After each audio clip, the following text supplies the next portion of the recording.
slip the dogs of war. Well, hello there. We're back. It's been a while. Sorry about the hiatus. I'll give you an explanation shortly. But we are back. Welcome back to the War, Sports, Politics, and Dragons podcast, where we're going to be talking more about war today than anything else for reasons that I'm sure are obvious to you.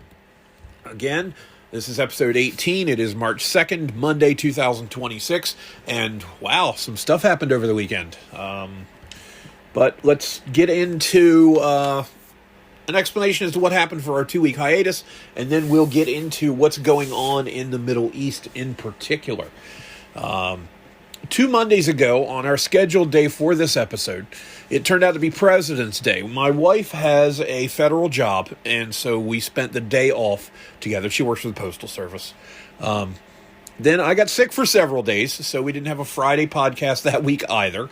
Sunday night into Monday the following weekend, it snowed heavily here in the People's Republic of Maryland, and we lost power off and on. That was Monday, so as I didn't trust the equipment to function, I chose to delay things by a day, and then took sick again for several more days. Some kind of flu bug laid me low until, I don't know, like Friday evening, I want to say. But we're back now. We've had a busy weekend, and so is the news. Wow. As always, you can follow us not just on Spotify, where we began, but on Amazon, Audible, and iHeartRadio as well. Still working out the Apple Podcast thing, but that's coming any day now.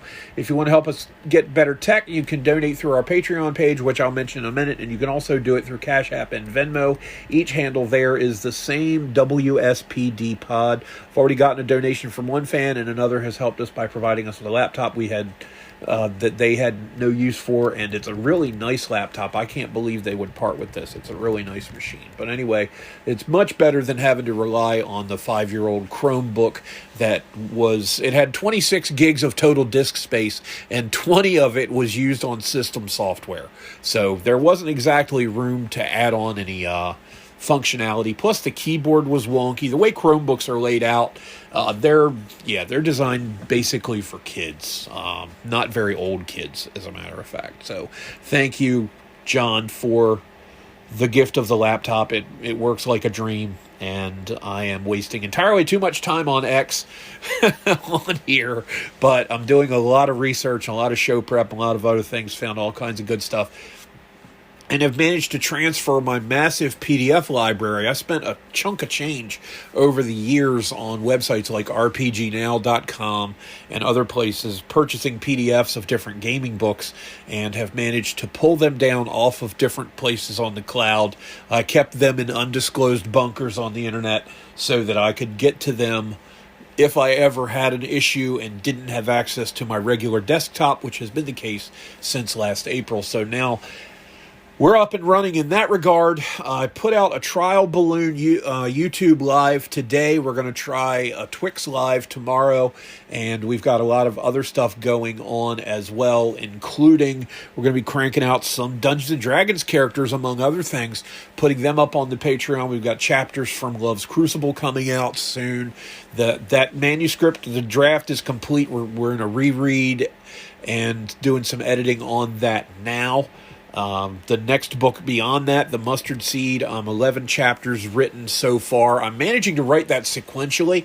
Love's Crucible did not get written sequentially. I basically wrote the beginning and part of the middle and then had the ending, but had to get through basically stages 6 to 9 of the 10-part process that I called that book in my head. But anyway, as for our Patreon page, it's patreon.com/WSPDragons. Now, you can sign up there for free, and there are some free things on there, but there are also paid tiers for subscribers to get other stuff that is paywalled, such as everything past the first chapter of Love's Crucible is paywalled. You're going to have to pay to read that. It is my novel, and you'll get to read. Just think, man, you're in on the ground floor from somebody who's going to have a ton of stuff written here soon. We are producing. So we've got paywalled stuff coming out regularly now. Like I said, including the second and what's the word I'm looking for? Subsequent chapters of Love's Crucible, as well as the Mustard Seed, as well as the book Save, as well as the Rise of an Empire, the Fall of an Empire, and the Ashes of Empire series, which are going to be set in my personal fantasy role-playing game world.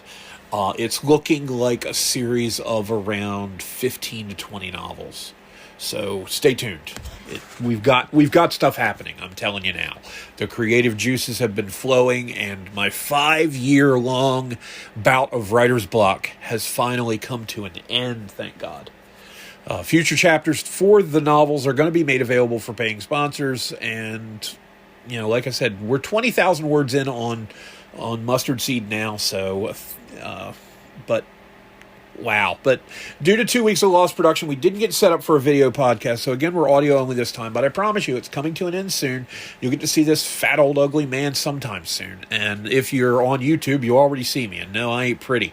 But I'd like to think I know what I'm talking about. And hopefully that will matter to some of you. You won't be disappointed. Trust me. Trust me.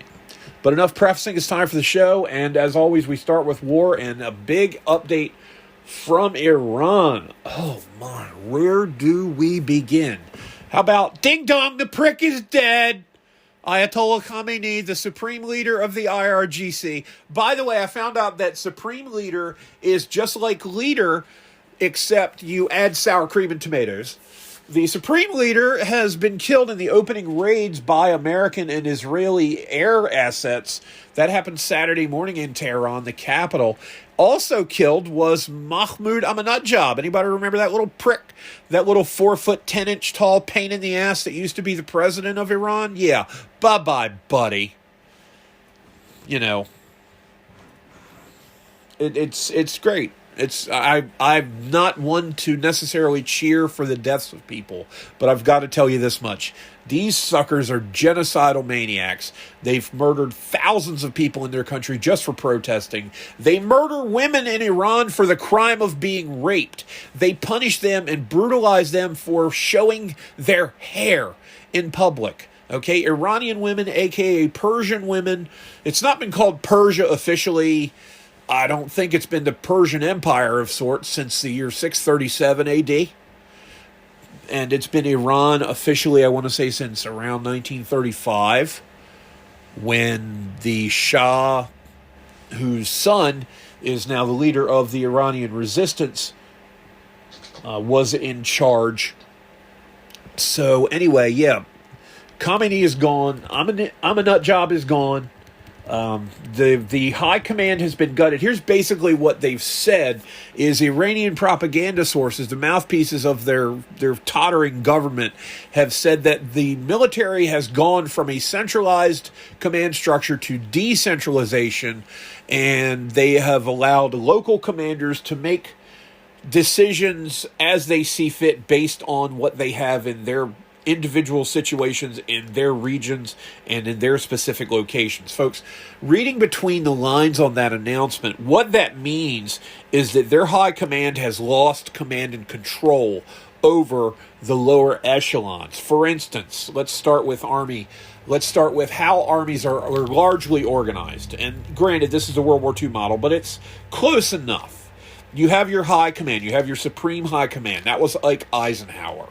In the case of Allied forces in Western Europe fighting the Germans after D-Day. Okay, he was Supreme Headquarters Allied Expeditionary Force. He was the Supreme Commander. Underneath him were Army Group Commanders, such as Bernard Law Montgomery and Omar Bradley. Underneath them were Army Commanders, such as General Dempsey for the British, General Patton, General Hodges. In the American armies, Jacob Devers, I forget if he ran the 6th Army Group or the 7th Army, or I forget. He was involved in the Southern French operations and started in mid-August of 1944 and worked their way up the Rhone Valley and linked up with Allied forces that fall. But below the Army Group Command, you have armies. Below armies, you have corps. Corps are groups of multiple divisions. Then you have divisions under that. And below that, you have brigades and regiments, which are sometimes interchangeable. A brigade, in my limited experience, tends to be a little bit bigger than a regiment. and sometimes regiments are grouped into brigades. I'll get into that later on when I do an update on Black Death Johnson, the Medal of Honor recipient from the 369th from the Harlem Hellfighters. I got to get around to that later on. But you get to regimental level. A regiment is comprised of battalions, usually 3, and each battalion is comprised of 3 companies. Each company is comprised of 3 platoons. Platoons are comprised of multiple squads, and a squad is a group of 8 to 12 to 15 guys. So you go squad, platoon, company, battalion, regiment, maybe brigade. If not brigade, you go to division. And if you do go to brigade, above that is division anyway. There are independent brigades, there are independent regimental teams, but they tend to group them into divisions in the larger conventional wars. Nowadays, we're not seeing massive field armies deployed like we used to see, so they tend to operate on smaller scales, such as battalions, brigades, and regiments, and then down all the way to, 8 or 10 people on a SEAL team. So it all depends on the scope of the operation that's being conducted, but basically, what you're seeing is, imagine if in 1944, during the Battle of the Bulge, Ike Eisenhower lost contact with Bernard Law Montgomery on the northern side of the Battle of the Bulge and lost contact with Omar Bradley on the southern side of the Battle of the Bulge. And then Bradley and Montgomery, in turn, lost contact with Courtney Hodges and Dempsey and George Patton and all the Army commanders. And then the Army commanders lost communications with their Corps commanders.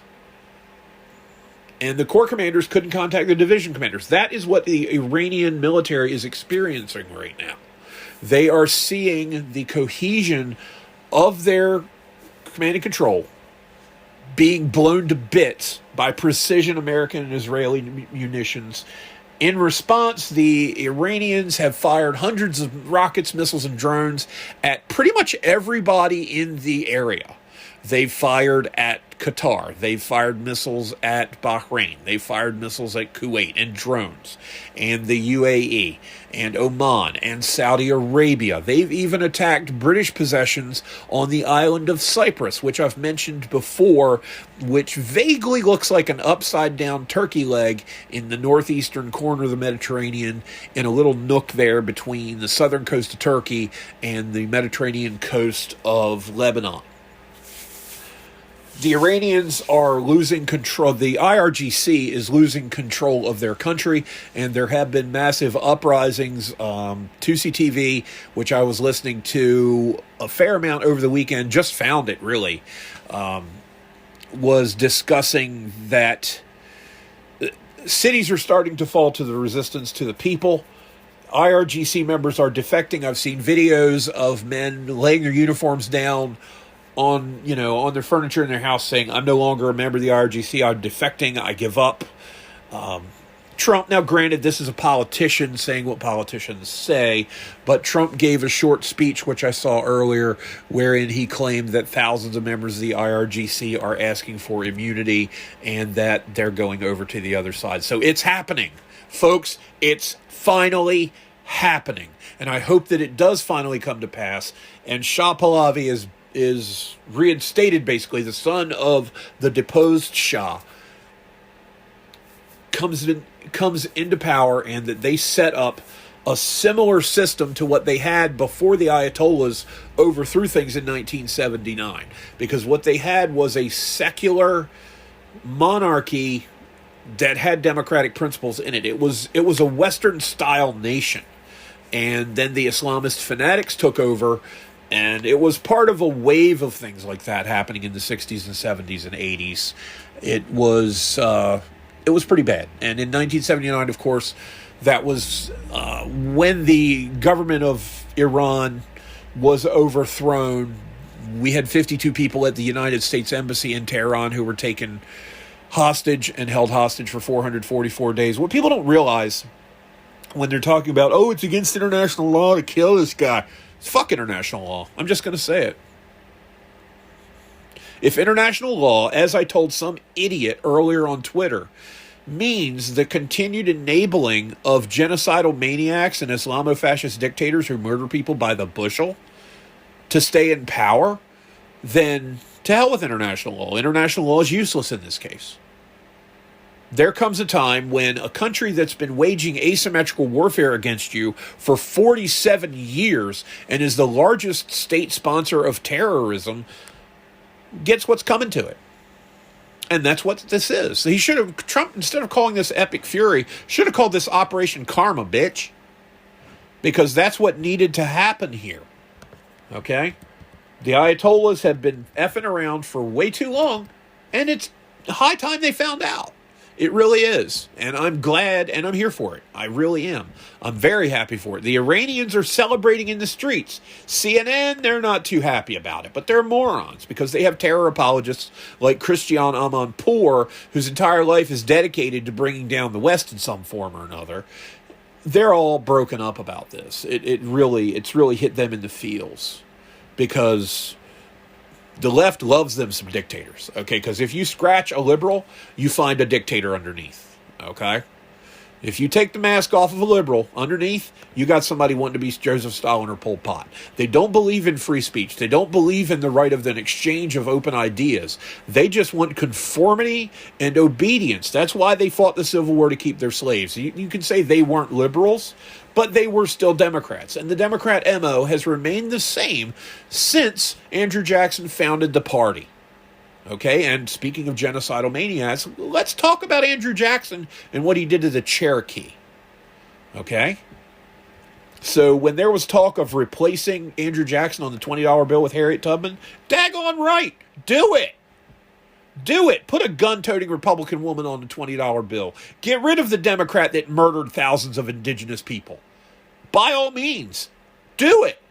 I'm not one to tear down statues and so on and so forth, but the statues being torn down were almost all of Democrats, and no Democrat needs to be commemorated. They're not worth the piss to put out in most cases if they're on fire. And if you don't like that, I don't care.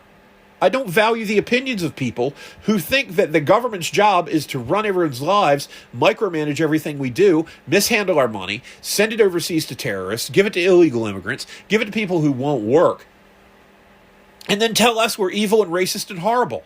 No, not buying it. Just not buying it. But hey, I've strayed off the script a little bit. Let's get back into things. And, well, we'll talk about propaganda from the left. CNN and Reuters, of course, are parroting the Iranian talking point that American and Israeli jets targeted and blew up a school and killed a whole bunch of little girls. Well, it turns out, and I've seen the video and seen the contrail of a missile going up and then back down, it was a misfired Iranian missile that struck a school. And what is CNN doing? They're going with the Iranian government's claim. They're basically parroting what the IRGC is saying. Of course, the IRGC is also showing video.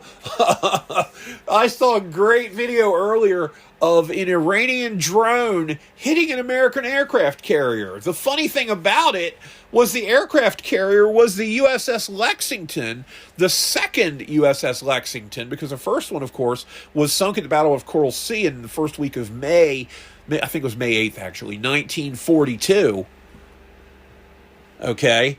They made a second one and named it Lexington. It was one of the Essex class of carriers that we built during the war to fight in the Pacific against the Japanese. So the drone hits a World War II era aircraft carrier after flying by the original Lexington. Okay, because if you're like me and you know a little bit about World War II aircraft carriers, you recognize the silhouette and the gigantic smokestack from CV2, the USS Lexington. And then you could see the drone go by an aircraft carrier that's been at the bottom of the Coral Sea since May of 1942, and then hit another one that I think that the second Lexington got scrapped decades ago. So the Iranians are making absurd claims. Anybody that remembers the 2003 Gulf War can remember Baghdad Bob. You guys remember Baghdad Bob, don't you? Baghdad Bob was great. He was on there talking to the press every day during the Second Gulf War as we were basically shit-hammering the Iraqi army. Okay? The ones that didn't surrender got driven into the ground like tent spikes. And Baghdad Bob appears for his daily press briefing. Oh, we are killing the Americans by the job lot. We are killing them by the thousands. We've destroyed their Air Force. We're destroying their Navy. Their Army and their Marines don't have a chance. We're killing them by the thousands. And the Americans have suffered 1 million casualties. And it's the same kind of crap that's coming from the Iranian propaganda outlets right now. And what does CNN do? Repeats it. Anything to make America look bad, boys. CNN's on board for that shit. They love that. You know, Ted Turner, of course, founded CNN, and he always spoke about how pleasant and how nice all the communist dictators were. I'm like, yeah, because you're a useful idiot, Teddy. Okay, you and your commie Viet Cong loving wife, Jane Fonda, the traitor, Hanoi Jane. Okay, you're birds of a feather. So don't expect CNN to tell you anything true. Okay, CNN is like a Democrat politician. If they're speaking, they're lying. How do you tell if CNN's lying? The news talkers' lips are moving. Okay? Caitlin Collins, Zareed, whatever, Zacharias, whatever the hell the guy's name is, they're all full of crap. Okay? They twist and spin everything. I can tell you right now that if the world was going to end tomorrow... that CNN would come out with a report saying that women and minorities would be the hardest hit. Because that's how they are. They're nothing but propagandists for the Communist Party. The mask is off. They've shown it, okay? They're walking in the streets protesting the death of a murderous dictator when they could just go, yay, cool, we killed a bad guy. But they can't. Because the left is heavily invested in dictatorship. And they've got Jews to blame again. So now they can talk about Iran. They didn't say a damn word when Mahmoud Ahmadinejad and all the other jackoffs that were in charge of the Islamofascist regime were murdering people by the job lot. You didn't have a problem with that, lefties. But, oh dear Lord, Israel has done something. It must be bad. So that's fine. You know, and I don't care who calls me a paid shill. I haven't made a penny so far in this podcast. I've not received a cent from anyone in any way, shape, or form except my cousin sent me a laptop. Okay? So that's the net benefit that I've had from what I'm saying. I'm doing this right now for the love of the game and for the love of making fun of shitbag liberals. Okay? But then I repeat myself by calling them that. So, wow, it's just been a crazy time, man. It's going to get better, Iran. So to those of you that are in Iran that are able to listen, somehow catch this podcast, I'm telling you, we're coming out. We'll be there soon. We're there now in the skies. We control the skies. The Iranian Air Force no longer exists as such. It was a shame that we had to put down all those F-14s that we sent the Shah that the Islamists took over in 1979. Because to my understanding, we only lost one F-14 in its entire service history to enemy fire. The rest of them were to mechanical failures and pilot error and training accidents and things like that. So, yeah, we had to deal with them. But then we're also dealing with the Russian-provided aircraft, such as when our F-39s lit up a bunch of MiG-29s. Or F-35s, I'm sorry, lit up a bunch of MiG-29s. So, we're simply the best. And when you piss off the best enough, they're going to come kick your ass. And that's what's happening right now. I wish Toby Keith was alive right now. Because thinking about that song, you know, brought to you courtesy of the Red, White, and Blue, will put a boot in your ass. It's the American way. Well, I'm proud to report that Ayatollah Khamenei stopped smoking this morning. Yeah, he finally stopped smoking.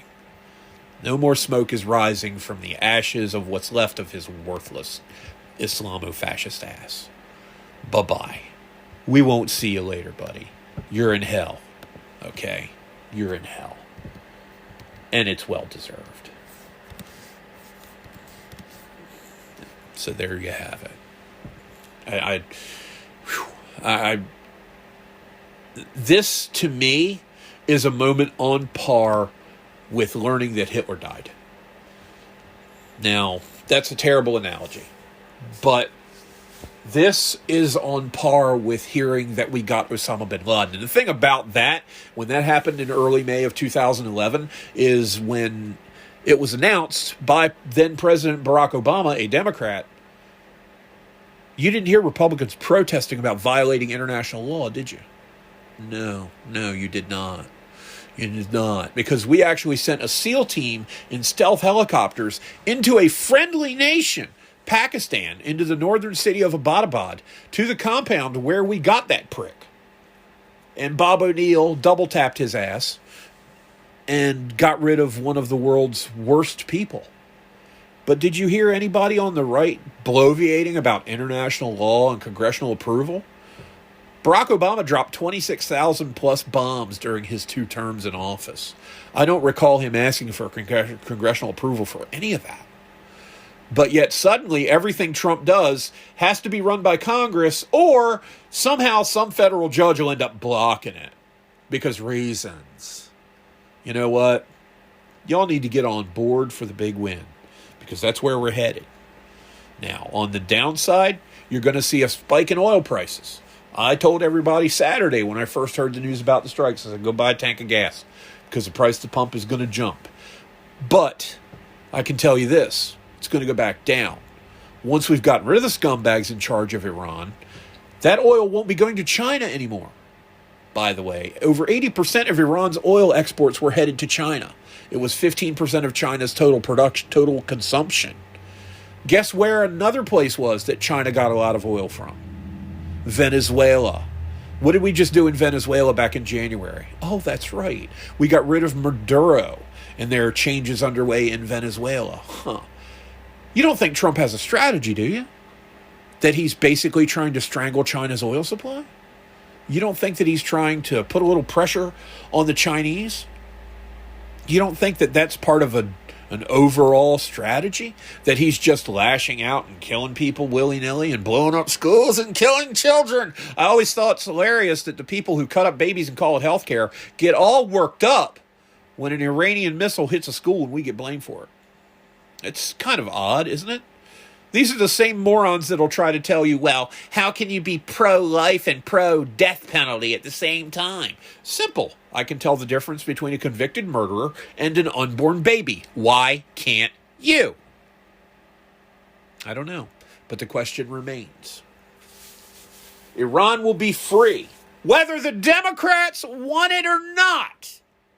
Because they don't believe in freedom, folks. And y'all need to remember this and look at what they're saying on social media and listen to their public statements. And remember that they don't want the Iranian people to be free. Because if they did, they would be supporting what's going on right now. They want those 90 million people, like the 4 million that they had in bondage in 1861, to remain enslaved to a tiny minority of corrupt, evil assholes. That's what the Democrats are strong believers in. They love them some slavery. Whether it's entitlement slavery, literal bondage, or political slavery, they love it. So why don't you stop siding with the people that love slavery and come on over here to the freedom side, where we're willing to lose lives 7,000, 9,000 miles overseas to defend your right to call me a dickhead. But no. Some people are so utterly brainwashed that they're convinced that this is World War III. I already died in the last 7 World War IIIs that Trump started, but whatever. Net neutrality, they said, was going to kill people. Backing out of the Kyoto protocols for global warming and climate change was going to kill people. Climate change killed Khamenei, as a matter of fact, didn't it? Because suddenly it got really, really, really hot where he was. And it's hotter still where he is now. Bye, baby. You won't be missed. And anybody that's replacing him, like I said, you're going to have less of a life expectancy than a gallon of milk on a warm day. And I'm here for it. And if you don't like it, Turn me off. Bye. Don't care. Now, moving along to our Black Death Johnson update, which was Sergeant Johnson, who was in the Harlem Hellfighters, which was the 369th Infantry Regiment, fought in World War I, was a hero, did not get the Congressional Medal of Honor until decades later. A little bit of an update on this is really a niggling point, but I wanted to clarify it. I had said that the way World War I Army divisions were laid out was a square formation, which was 4 regiments, and I was correct.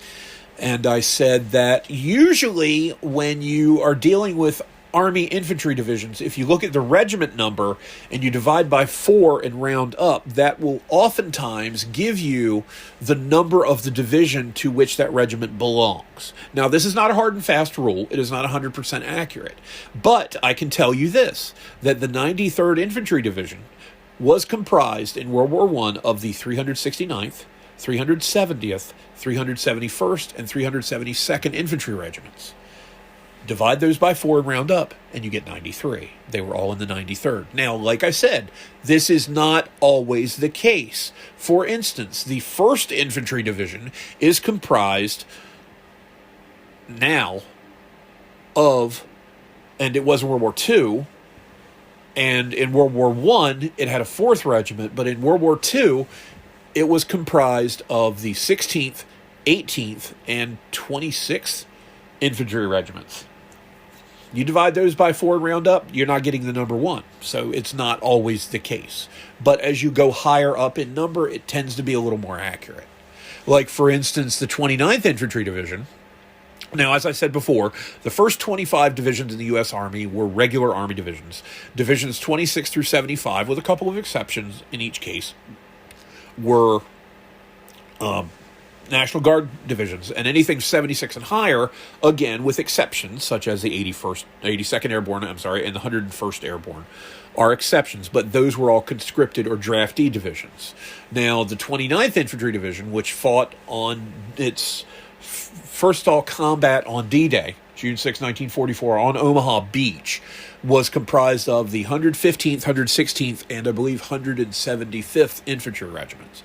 So if you divide those by 4 and round up, you get 29 twice, but then you also get 39. Right? Or no, 44, I'm sorry, 44. So it's not always accurate, but that is it by and large. And speaking of the 101st Airborne, I got a little story to tell you. So this is kind of our anecdotal evidence segment we're going to segue into right now. This would have been around 2001 in Easton, Maryland. Back then, Easton had a Golden Corral. It is now the Easton Diner. And by the way, the Easton Diner is a great place to eat if you're in Easton, Maryland. Golden Corral was a buffet restaurant.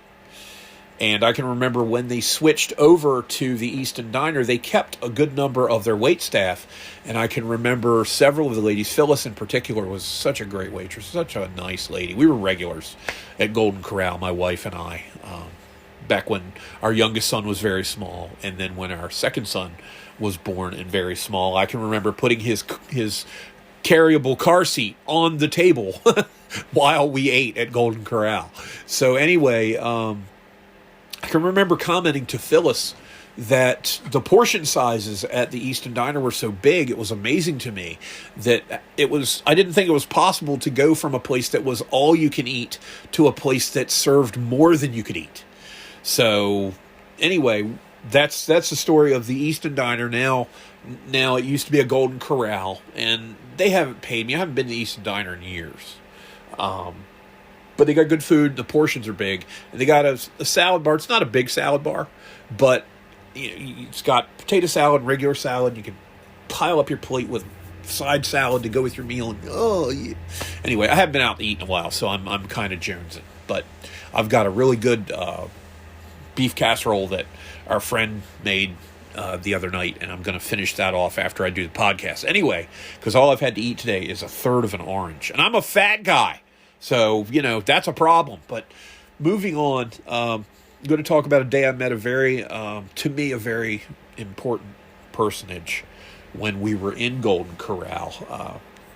my wife and I were sitting there eating, and I saw an elderly couple sitting a couple of booths over from us, and noticed that the gentleman of the couple was wearing one of those, like a red, like a high school Letterman type jacket that had a bunch of divisional patches on it. And of course, immediately you see an older fellow wearing something like that, you assume he's a veteran, and he was. He was wearing a 101st Airborne ball cap. And I couldn't help myself. I said, honey, I got to go talk to that man. And I went over to him and said, I'm sorry to interrupt your meal, but seeing your ball cap, were you in the 101st? Yeah, I was. Wow. You served during the war? I did. Holy mackerel. Well, anyway, we get talking, and I learned the man's name, and I believe he's passed on now.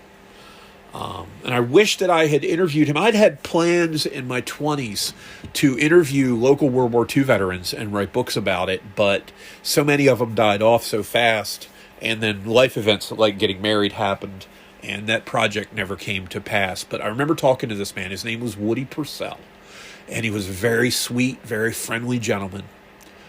I didn't ask him for any specific details, to tell me about how many Germans he had killed or anything like that. But we talked for 4 or 5 minutes, and he was talking to me about how he served during the Battle of the Bulge. He was in Bastogne when the 101st got surrounded by the German, I believe it was the 7th Army. And or it might have been the 5th Panzer. Actually, it was the 5th Panzer Army, I think, that surrounded them. So it was multiple German divisions. There were armored divisions, they called them Panzer divisions, and Volksgrenadier divisions, which were basically newly recruited men of rather young or rather advanced age. They weren't your typical German infantry divisions like you would have seen in 1939 or 1940, because by this time they were scraping the bottom of the barrel, but they were still cranking out units and pulling in men from ages 16 to 60. So these Volksgrenadier divisions were low-quality infantry divisions, but there were some regular infantry divisions involved as well. And the Germans had rocket artillery called Nebelwerfers that they used. And now, there was no air involved because the first week of the Battle of the Bulge, the skies were overcast and it snowed and it was very miserable cold winter weather. The attack started on December 16th, and in Northern Europe in mid-December you're probably going to have snow on the ground everywhere. So he talked about how when he was trapped in Bastogne he suffered frostbite on his toes, and just what got through to me was that the cold was almost as bad an enemy as the Germans were, because the 101st got committed into that battle as a stopgap measure to defend that important junction town, because I think 7 roads ran into it and 6 roads ran out is what they used to say about Bastogne. And it was under siege for about a week and surrounded until the 4th Armored Division from General Patton's army came up from the south and punched a hole in the German lines to relieve the men of Bastogne. But then, of course, 101st Airborne guys would tell you that they didn't need to be relieved, that they were paratroopers and they were used to being surrounded. So, anyway, I talked to Mr. Purcell for quite some time and shook his hand, and I should have gotten his phone number so that I could, interview him and start working on the book, but it just, I don't know. I was a little starstruck, because when you see somebody like that, and this happens with people that have fought in more modern conflicts as well, when you see somebody, like my dad served during the Vietnam War era. He was actually an MP here in Maryland, served at Fort Meade with the Marine Corps.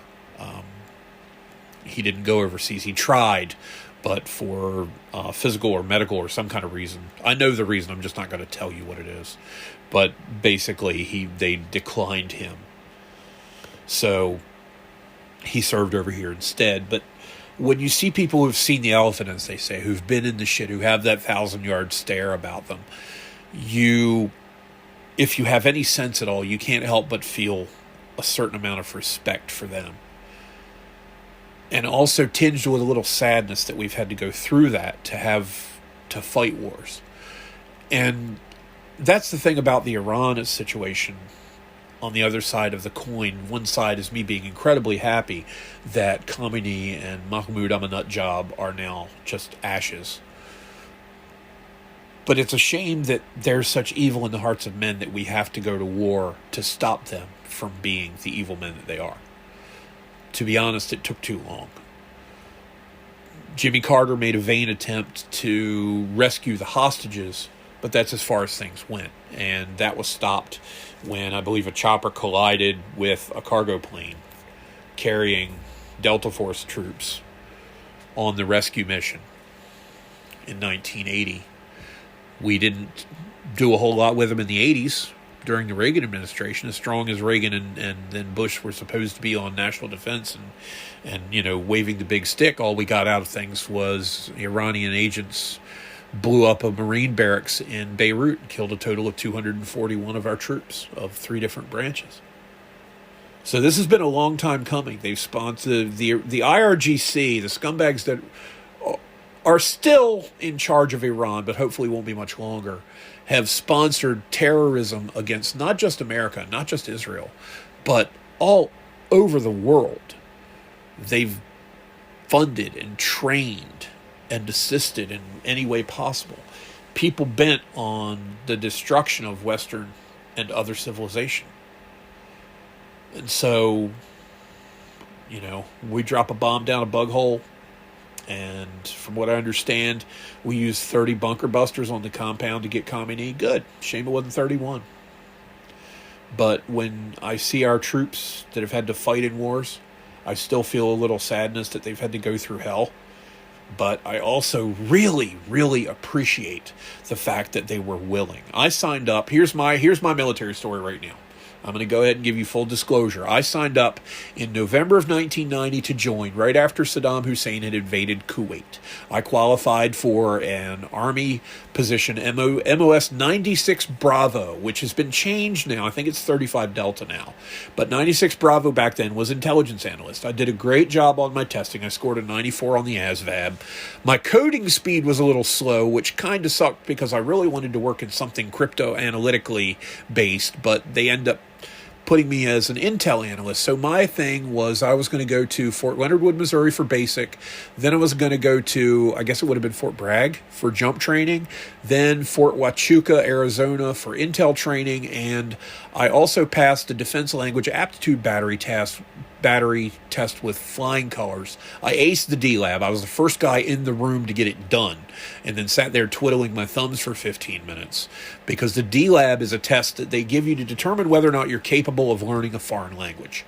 And I blew through it. I aced it. I had already taken 2 years of French and 2 years of Spanish in high school. I love learning foreign languages.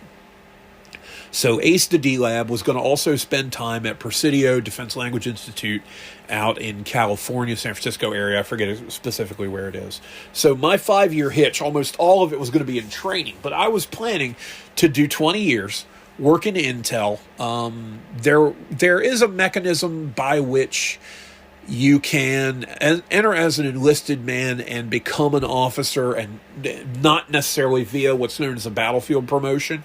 You can actually go through some tests. I think they're called the CLEP tests. I forget what they are. But there's a way for an enlisted man to become an officer through the process in the U.S. Army. And that was my plan, because I always wanted to be a captain like Hawkeye Pierce from MASH, which sounds stupid and childish. But I wanted to, serve my 20, maybe longer, then retire in my early 40s, because when I went in, I was 20 years old. And then get a job working in the intelligence community, double dipping somehow. And it didn't work out. They tossed me out because I couldn't do enough push-ups. I did enough sit-ups, fine. I did the 2-mile run just fine. But I just couldn't get the push-ups done. I didn't have the shoulder strength, the upper body strength. So they discharged me from the Army. I did 50 days in the Army, and actually lost over 20 pounds in those 7 weeks at Fort Leonard Wood. And when I went in, it was January the 2nd was when I went to the MEPS in Fort Meade to get processed and take my oath. And then that afternoon, we took a flight from BWI to Lambert Field in St. Louis. And we got there very late. It was like midnight, 1 o'clock in the morning, very late. And we caught the very last bus to Fort Leonard Wood, Missouri, and rode on the bus for over 2 hours. and got out in the dark of night in the Missouri Ozark Mountains in January, and it was colder than a well digger's ass. And there were guys coming from MEP stations in Hawaii that were wearing those Hawaiian puke shirts and their shorts. One guy had flip-flops on, and it's 3 degrees. Okay, it's literally 3 degrees when we came in to Fort Leonard Wood and got off the bus. But no, I did not make it in the Army, and there you go. Because I'm not one of these people that's going to be full disclosure. That's not going to be full disclosure and lie about it. It's not stolen valor to me is worse than actively firing on our troops. So when I tell you I was in the service but wasn't in the service, that's basically what that means. So when people ask me if I'm a veteran, my response is no, because I didn't complete the process. Had I completed the process, then I would be able to consider myself a veteran. I don't qualify for VA benefits. I got what's called an entry-level discharge, and it's not dishonorable, it's not general, it's not medical, it's just an entry level, and that's what happened. But I can tell you right now, in my time in there, I gained a whole new level of understanding and appreciation for what people go through in the military, and I absolutely love our military. I absolutely love our military. Army, Navy, Air Force, Marines, Coasties, Space Force, whatever you are, I got nothing but love and respect for you folks. And there are some, the occasional RIMF, the occasional person who gets into it for the wrong reasons that I don't appreciate as much. But it's entirely possible that anybody that serves in the military could end up dying for me, directly or indirectly. And for that, I have nothing but respect and appreciation and love. So anybody wants to speak bad of our military, fuck you. I don't care. Yep, I washed out of the Army. There you go. I can deal with it because I moved on in my life. If I had to do it all over again, yeah, I probably would have worked out more in high school and been more physically active and probably played on the baseball team, because I wanted to play on the baseball team, but I had gained weight and I was out of shape. And then I lost some of it after graduating high school, but still wasn't as strong as I needed to be. So, because you have to be able to do a crap ton of push-ups in order to make it out of not just basic, but to get through jump school, you have to do like 80 or so in 2 minutes. And I wasn't there. So, don't expect me to help you move a piano anytime soon.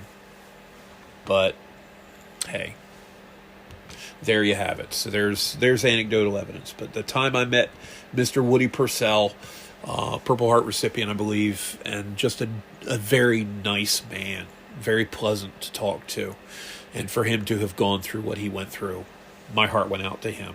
I remember seeing another fellow who was we were at the Cambridge Diner, which is actually owned by the same people. People are going to think I'm getting paid to advertise for these diners. A few years ago, this was back probably my last year working at the paper, and I ran into a man that was in, I think, the 83rd Infantry Division. They landed on Utah Beach. I think he went ashore a few days after D-Day, but I talked to him and ended up paying for his meal. So I have nothing but respect for our U.S. military, and what people need to remember is it is the job of our warfighters to kill people and to break things. And anything else that we assign them to do detracts from their efficiency and degrades their ability to perform their primary function. So it's great that when there's a natural disaster, one of our aircraft carriers goes over and is capable of producing tens of thousands of gallons of potable water in a single day, and that it can provide all this humanitarian relief. But realistically, our military's job, is to kill people and break things. And they're doing a great job of it right now, because we have a president that understands their primary purpose and is using them to solve some problems. And people say, well, violence never solved anything. Well, it ended slavery. It got rid of Nazism. It got rid of fascism. It got rid of the control clique that ran the Japanese government and, was responsible for the murders of millions of Chinese civilians. So it ended 2 genocides. I don't like violence and necessarily automatically approve of it, but violence does solve the odd problem from time to time. And we solved Khomeini's problem, and we solved Mahmoud Ahmadinejad's problem. And I hope that the other dictators in the world take notice. And hopefully this will effect some real change in the world, especially to the 90 million people in Iran who are living under the yoke of 125,000 scumbags who are the ruling caste over there. And I hope that every single one of those scumbags sleeps with one eye open until they're closed forever. And that the closing forever part happens real soon. Okay? And that's where I stand on that. So forgive me for ranting, but that's where we're at. In the meantime, in the last 2 weeks, another big story that we missed, Olympic ice hockey. The women's and then a couple days later, the men's teams from the U.S. both defeated Canada in the gold medal game. And I got to level with you. The Canadians have been so salty and so pissy and so negative about losing a hockey game. The Soviet Union handled losing to us in 1980 in men's hockey with more grace than the Canadians have handled it in 2026. So, there you have it. And congratulations to both teams because they both won in overtime. And the Canadians might piss and moan, well, we played a better game. Obviously, you didn't because you lost. But, hey, you fired more shots on goal. That's nice. And you can take that to Dunkin' Donuts with $1.50 and you can get yourself a small cup of coffee. So there you go. Congratulations to both the U.S. men's and women's ice hockey teams for their gold medals and to the rest of our athletes for their performances, the medalists in particular. And I'm very happy that we did well in the Winter Olympics. We have very strong Olympic teams, and I'm very proud of them. So hats off to those guys and gals, and I hope that in 2028 and 2030 and beyond. And I do like the fact that the Olympics are staggered. The way it used to be was every leap year you would have the Winter and Summer Olympics, and then starting in 1994 with Lillehammer, Norway, they started doing the Winter Olympics on the off year, what I refer to as the midterm year. Leap years are presidential election years, and the other even-numbered years, like 1986, 1990, 1994, and so on and so forth, those are when they have the winter, and I refer to them as the midterm years. So there you go. And I can't believe I've already gone on for 52 minutes. So we're going to go ahead and wrap things up. Like I said, my goal ultimately is to try to keep this at or under an hour. We've gone a little long most of the time because I don't know when to shut the heck up, but that's just the way it is. Real quick, we're going to go back into Twix, and I've got a couple of things here that I want to discuss. And let's go into a couple of bookmarked tweets. We're going to read some things from people claiming to be from Iran. This one is from a fellow calling himself Decado. His Twix handle is It's Decado, ITSDECADO. I'm following him. And when you look at the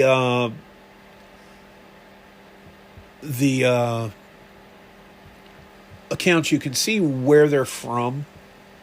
And I've noticed that on CNN in particular, whenever CNN posts a story, there are a ton of Nigerian, Indian, South Asian, and European people using automated accounts to comment on American political issues to try to influence things. So be very wary of what you're reading on Twix, especially if it's from people like CNN who are in the business of spinning and manufacturing news.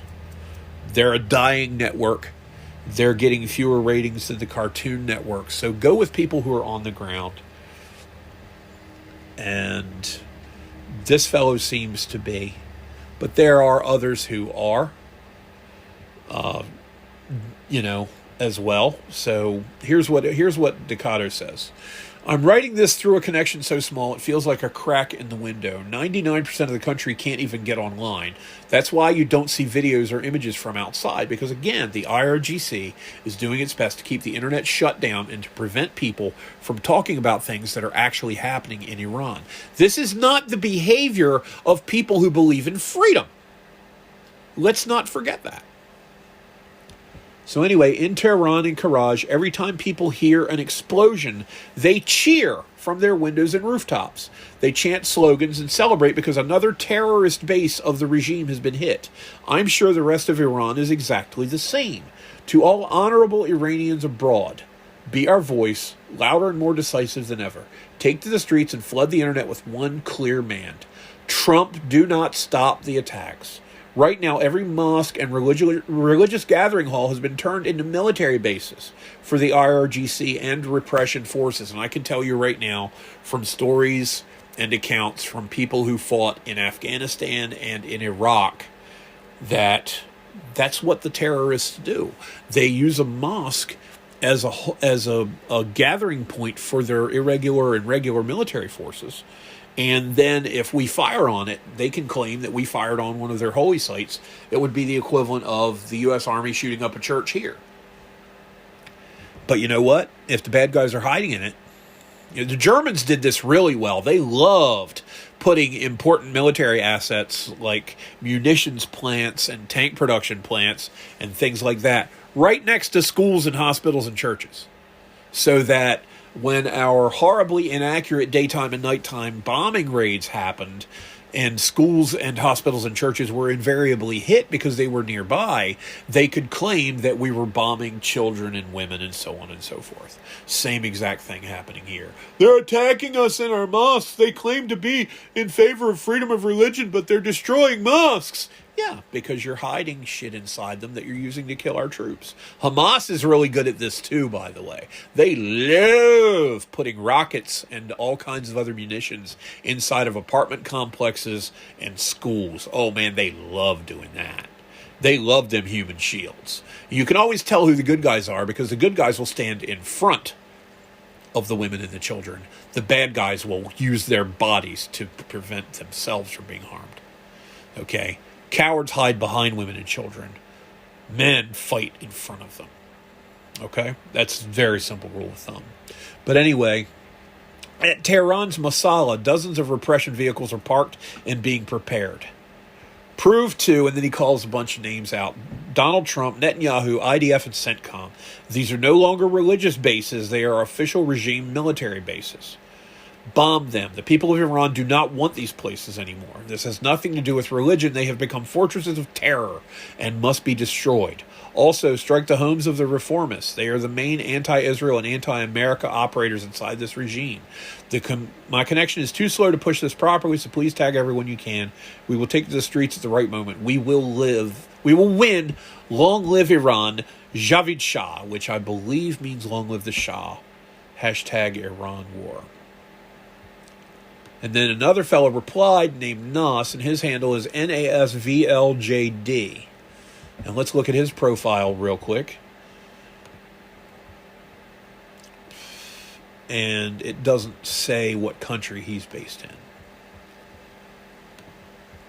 But as an Iranian in exile, okay, so he's not in Iran, but as an Iranian in exile who lived under this regime, and now looking at the profile, I see it's coming from Denmark. So he's living in exile in Denmark.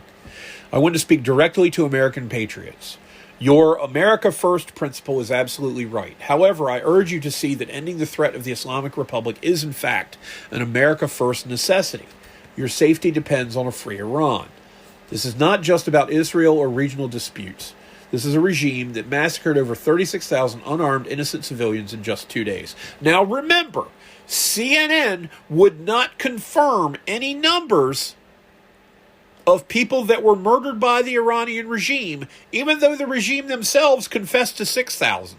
They wouldn't give a number on how many people the IRGC slaughtered because they couldn't confirm it independently. But when a missile struck a school and the Iranian scumbag puppet government said that the Israelis and Americans did it, CNN ran with that shit. They ran with that in a heartbeat. Didn't they? Why, yes. Yes, they did.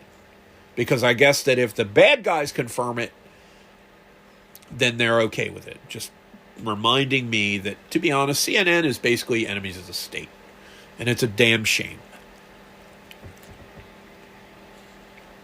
But, as he said, this is not just about Israel or regional disputes. This is a regime that massacred over 36,000 unarmed innocent civilians in just 2 days. They have no regard for human life.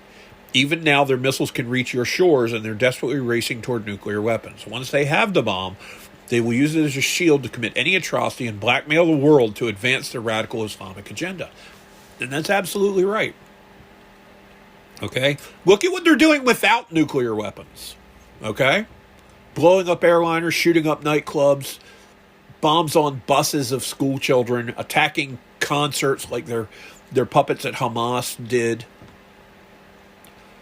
You know, they love their ambushes. They can't fight a conventional war because they know they're outclassed. That's why they fight an ambush and asymmetrical warfare. Sorry, I'm chewing on an orange slice. Unlike the forever wars of the past, a conflict with this regime will not be a prolonged burden.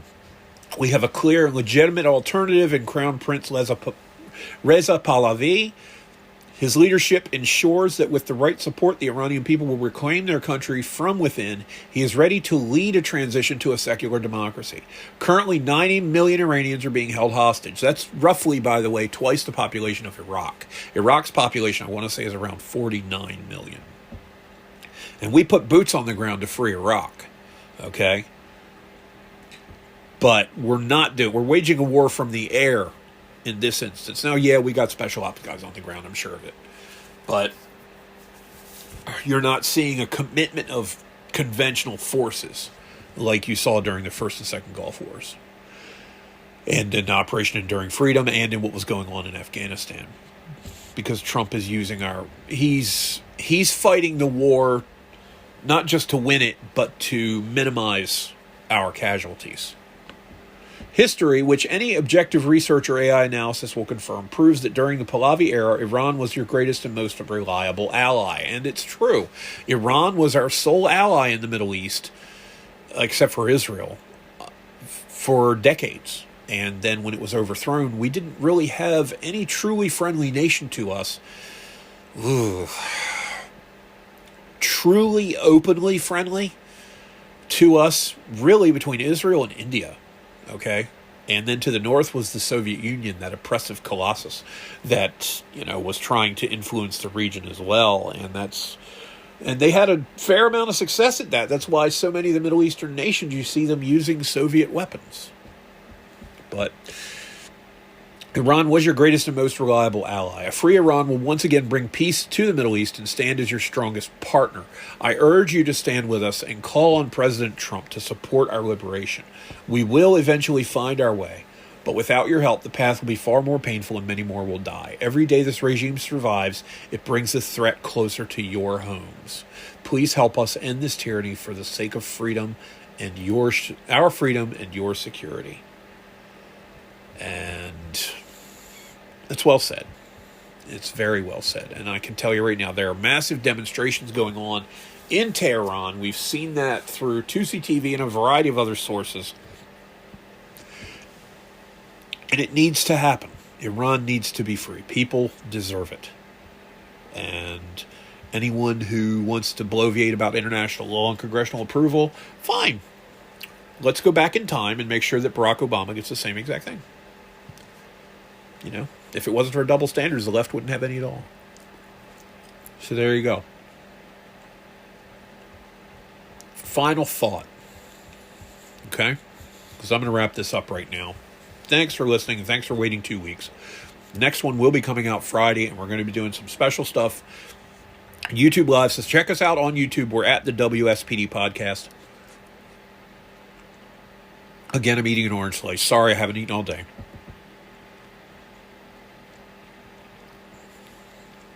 Thank you for this, but here's your final thought.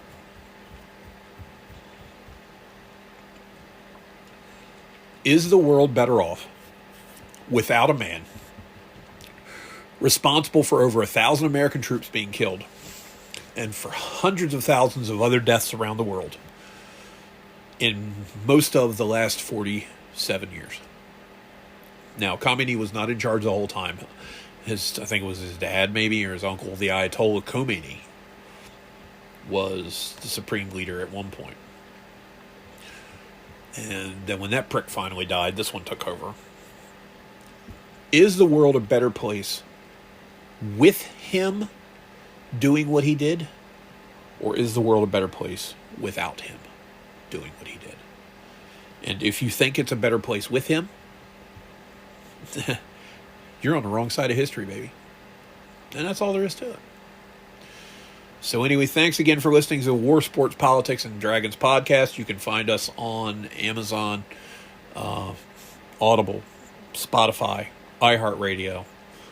Venmo and Cash App are WSPD Pod. You can find... I'm not on Instagram anymore. Instagram got to be such a pain in the ass, and I had password trouble. To hell with Instagram. Instagram's a joke.